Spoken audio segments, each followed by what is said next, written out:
Hello दोस्तों, कैसे हैं आप लोग। Supriya all subject online classes में आपका स्वागत है। मैं लालू कुमार भारती आज पुनः आप लोगों को क्लास 10 का जो है द्विघात समीकरण से आगे जो है मैंने पहले आपको द्विघात समीकरण तक वीडियो बना के बताया था। काफ़ी यहाँ पे देख लीजिए, ये क्लास 10 है, ठीक है, गणित है और परीक्षा उपयोगी तथ्य यानी कि परीक्षा उपयोगी प्रश्न जो है जो आपको एग्जाम में काफ़ी महत्वपूर्ण है वही बताने का कोशिश कर रहा हूँ। और साथ ही मैं उन सारे दोस्तों से कहूँगा कि जो इस चैनल पर नए हैं तो चैनल को जरूर सब्सक्राइब करें और साथ ही बेल आइकन को दबाएं ताकि हम जो भी वीडियो डालेंगे उसका नोटिफिकेशन आपको तुरंत मिल जाएगा। तो आगे बढ़ते हैं। यहाँ पे देखिए, सूची कहता है सूची की प्रत्येक संख्या एक पद कहलाती है यानी कि टर्म कहलाती है। पद को अंग्रेजी में बोलते हैं टर्म। क्या बोलते हैं? टर्म बोलते हैं। आगे बढ़ेंगे। किसी समांतर श्रेणी में ए पहला पद और डी सार्वंतर होता है, इसे एपी का व्यापक रूप भी कहा जाता है, जो कि नीचे हम आपको बताएंगे, ठीक है ना। याद रखिएगा, किसी भी समांतर श्रेणी जो होता है एपी जो है उसमें आपका जो है पहला पद ए होता है और सार्वंतर क्या होता है? डी होता है, ठीक है। आगे बढ़ेंगे। देखिए, ए एन बराबर a plus n minus one into d एनवां पद निकालने के लिए सूत्र होता है। अगर मान लीजिए कि दिया रहेगा आपको 2, 4, 5 इस तरह से डॉट डॉट दिया रहेगा और कहेगा 10वां पद निकालिए, तो वहां आप ये सूत्र लगा के निकाल सकते हैं। आगे बढ़ेंगे। कहता है एपी के अंतिम पद को एल से भी डिनोटेट किया जाता है यानी कि सार्वंतर एपी जिसको एरिथमेटिक प्रोग्रेशन कहते हैं, हिंदी उसका हो गया आपका समांतर श्रेणी, ठीक है। तो उसको जो है हम अंतिम पद को एल से भी डिनोटेट करते हैं यानी कि सूचित करते हैं, इंडिकेट करते हैं। आगे बढ़ेंगे। एन पदों के योग Sn बराबर n/2 2a plus n minus 1 into d होता है यानी कि जब हम मान लीजिए कि योगफल निकालेंगे किसी भी समांतर श्रेणी के सभी पदों का, अगर हम योगफल निकालेंगे, जोड़ निकालेंगे, तब जाकर के हम जो Sn बराबर n/2 into 2a plus n minus 1 into d पर निकाल सकते हैं। यहाँ पे देखिए आगे बढ़ेंगे। प्रथम n धन पूर्णांक का योग का सूत्र होता है Sn बराबर n इंटू n प्लस 1/2। ये जो है जब धन पूर्णांक की बात हो जाएगा, धन पूर्णांकों का योग की बात हो जाएगा, तो आप उस समय जो है ये सूत्र लगा करके सवाल को डील कर सकते हैं, बना सकते हैं। तो खास करके हम उन कैंडिडेट को कहना चाहेंगे कि जो 2023 में मैट्रिक का एग्जाम दे रहे हैं उनको बेस्ट ऑफ लक है। आप जो है धैर्य पूर्वक तैयारी कीजिए और किसी भी तरह का मन में जो है शंका और डर को निरस्त करना है और गार्जियन को भी सपोर्ट करना है ताकि आपका पेपर अच्छा हो सके। क्योंकि अगर आप डर के मन में रखिएगा कि एग्जाम है तब आपका पेपर खराब हो सकता है। नॉर्मली तौर पर लीजिए, जैसे हम कोचिंग में लेते हैं, स्कूल में एग्जाम देते हैं, उसी तरह से देना है। और पेरेंट्स को भी जो है अपने बच्चों को क्या करना, प्रोत्साहित करना, उसको हिम्मत देना, ठीक है ना। क्योंकि बच्चे पहले बार एग्जाम देते हैं तो उसके मन में तरह तरह के सवाल रहते हैं, किसी भी तरह का दबाव नहीं होना चाहिए। तो हम यही कहेंगे कि आप जो है बेफिक्र होकर के सेल्फ स्टडी पर ध्यान दीजिए, क्योंकि समय आपका जो नजदीक आते जा रहा है। तो जितना आप सेल्फ स्टडी कीजिएगा उतना आपका बढ़िया रहेगा, ठीक है। आगे बढ़ते हैं। यहाँ पे देखिए एपी का व्यापक रूप अभी मैंने ऊपर बताया था, यहाँ पे देख लीजिए उदाहरण a plus D a plus 2d a plus 3d dot dot है। इसको जो है एपी का व्यापक रूप कहते हैं, जहां a जो है आपका क्या हो गया, पहला पद हो गया और d सार्वंतर होता है।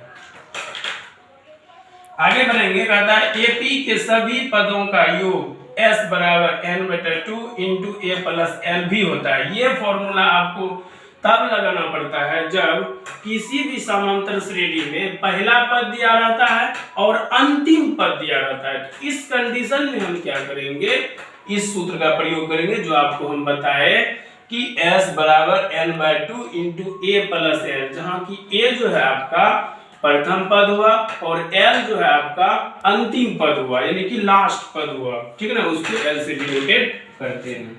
आगे बढ़ेंगे। अगला देखिए, सभी वृत्त समरूप होते हैं यानी कि समरूप का मतलब हुआ कि समान रूप, हर तरह से। किस तरह से? मान लीजिए भुजा के अनुसार से भी समान है, कोण के अनुसार से भी समान है, तो वो जो होता है यहाँ पे दिया गया, देखिए सभी वृत्त क्या होते हैं, समरूप होते हैं, सभी वर्ग क्या होते हैं, समरूप होते हैं, यानी कि वृत्त भी समरूप होते हैं और वर्ग भी समरूप होते हैं। ठीक है, तो हम आगे बढ़ेंगे। यहाँ पे देखिए, यहाँ पे फोकस कीजिए, कह रहा है कि सभी समबाहु त्रिभुज समरूप होते हैं, यानी कि समबाहु, सम मतलब क्या, बराबर, बाहु मतलब भुजा, यानी कि जिस त्रिभुज की भुजाएं समान हो आपस में, यही होगा समबाहु त्रिभुज। यहाँ पे देखिए सभी समबाहु त्रिभुज समरूप होते हैं, याद रखिएगा, ऑब्जेक्टिव के लिए काफी इंपॉर्टेंट होता है, इसलिए मैंने ये वीडियो बना रहा हूँ।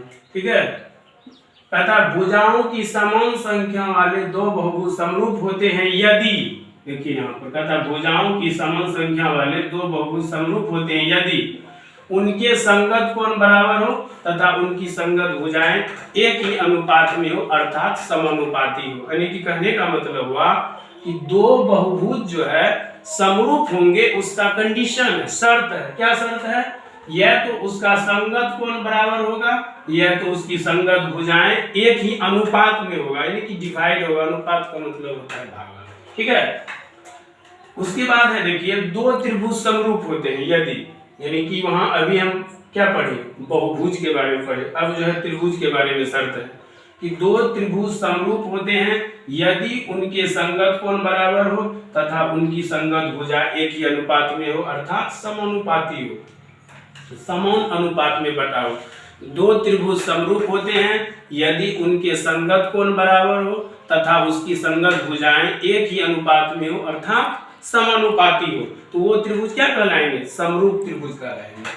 आगे बढ़ेंगे, यहाँ पे देखिए आप, दो समान कोणिक त्रिभुज में उनकी संगत भुजाओं का अनुपात सदैव समान होता है, यानी कि दो त्रिभुज जो है, जो दो समान कोणिक त्रिभुज जो है उनमें जो है देखिए कि त्रिभुज उनकी संगत भुजाओं के अनुपात सदैव समान रहता है, यानी कि ऑलवेज, अगर आप अंग्रेजी में उसको डिनोटेट कीजिएगा, इंडिकेट कीजिएगा, ऑलवेज यानी कि हमेशा एक जैसा रहेगा। आगे बढ़ते हैं, अगला है आपका देखिए आधारभूत समानुता प्रमेय, जिसको आजकल जो है थेल्स प्रमेय के नाम से भी जाना जाता है, यानी कि आधारभूत समानुता प्रमेय को थेल्स प्रमेय के भी रूप से जाना जाता है, नाम से जाना जाता है।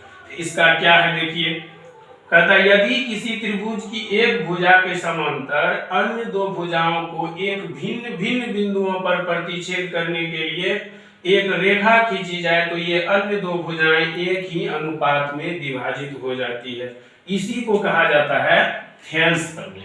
ठीक है, और ये मान लीजिए कि लॉन्ग टाइप के क्वेश्चन में आपको देगा, या तो आपको डायरेक्टली दे सकता है कि थेल्स प्रमेय को लिखकर साबित करें, या दे देगा यही थेल्स का प्रमेय दे देगा और आपको बोलेगा सिद्ध करने के लिए। तो ये जो है इम्पोर्टेंट है, और इसमें से त्रिभुज से आगे जो टॉपिक और बचा है, त्रिभुज में जो भी इम्पोर्टेंट चीज बचा हुआ है, इससे आगे भी हम आगे के वीडियो में आपको बताने का प्रयास करेंगे, कोशिश करेंगे। अगर आप लोगों का इसी तरह से भरपूर प्यार मिलता रहा तो हम जरूर आगे भी कोशिश करेंगे कि पूरा जो एनसीईआरटी का जो बुक है आपका, ये जो है याद रखिएगा, ये जो है आपका एनसीईआरटी का है। ठीक है, एनसीईआरटी, ठीक है ना, क्योंकि कोई भी एग्जाम या कोई भी बोर्ड लेवल का एग्जाम जो होता है या कॉम्पिटिटिव एग्जाम जो होता है वो एनसीईआरटी पर आधारित होता है और उसी से रिलेटेड सवाल भी होता है। इसीलिए करके मैंने ज्यादातर जो है एनसीईआरटी के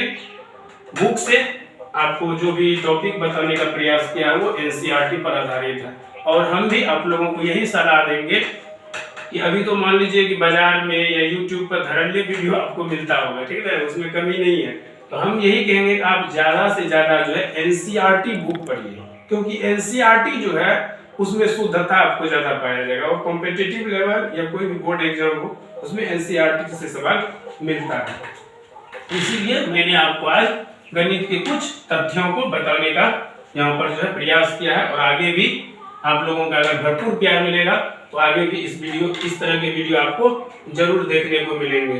तो आज के वीडियो में बस यही तक, थैंक यू।